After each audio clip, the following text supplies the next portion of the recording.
Boss, pa-receive daw po nito. Itong acknowledgement letter.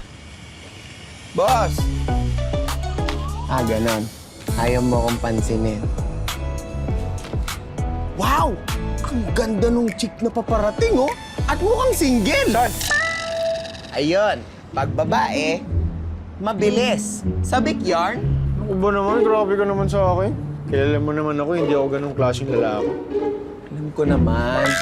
Ang ibig ko lang sabihin, dahil wala ka pang nagiging girlfriend buong buhay mo, sa sobrang katorpihan mo. Kaya nasabi kong sabik ka. Ako ba?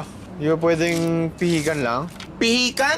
Alam mo, boss, sa sobrang pihikan mo, tatanda kang binata. At hindi pwedeng mangyari yun.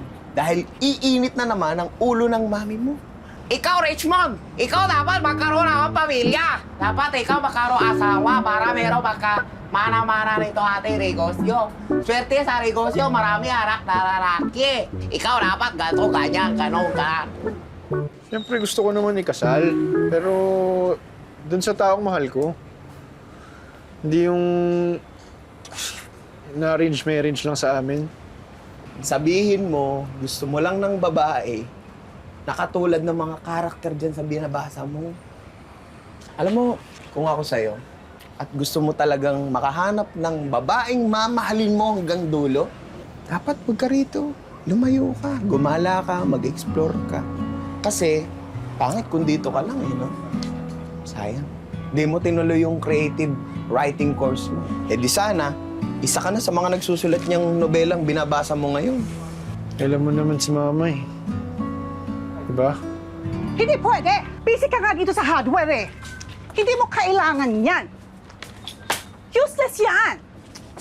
Libre naman yung writing workshop eh. Every Sunday lang yung sarado naman tong hardware eh.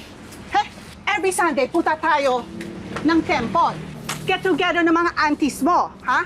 Doon marami prospect. Single na babae. Naghahanap, magiging asawa, ha? Kaya ka na naman eh. Pinipilit mo na naman yung gusto mo. Ayaw ko nga i-arrange ako. 2026 na Rich mo, magtigil ka, ha? Ikaw, anak ko, nag-iisa lalaki. Sino sasalo ng hardware? Richmond, hindi tayo mayaman. Kaya nga tayo hahanap mayamang Chinese girl para sa'yo. Tatanda akong beho. Magtigil ka. Wala ka na choice. This is your life. Your destiny.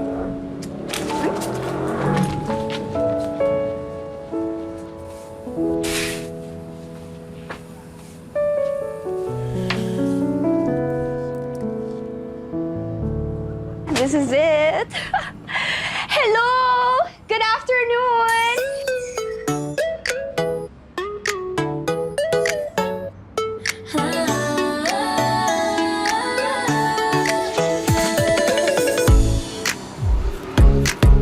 Oh my gosh! Nandiyan ka pala! Ano ka ba? Hindi ka nagsasalita! Ay, ano to? Gandang-ganda? Tulalay! Uy! Gising! Ikaw ba yung sales clerk dito? Baka pwede mo naman akong tulungan. Opo, sorry ma'am. Ano po bang kailangan niyo po? Sobrang dami kasi i-build ko yung dream house ko. 5 bedrooms yun. Here you go. Ay, konti lang po pala, ma'am. Konti! Ano konti ka dyan? Tingnan mo, buksan ko ha. Ayan. Scroll, scroll, scroll, scroll. Oh, stop! Look at that. Ang haba ng listahan, di ba? Ano ka? Ikaw talaga hindi ka naniniwala sa akin, ha? Yeah, so you don't have to worry in accommodating me actually, sales clerk, kasi marami akong pera. But, you know, hopefully you could give me a discount. Yes? Oh my gosh, perfect! Let's start! Actually, gusto ko ng paint. Yung meron ba kayong mga vibrant colors dito? Kasi para it matches my personality, diba? Tapos yung mga pin lights. Tapos, kailangan ko rin ng mga gloves for the workers. Di ako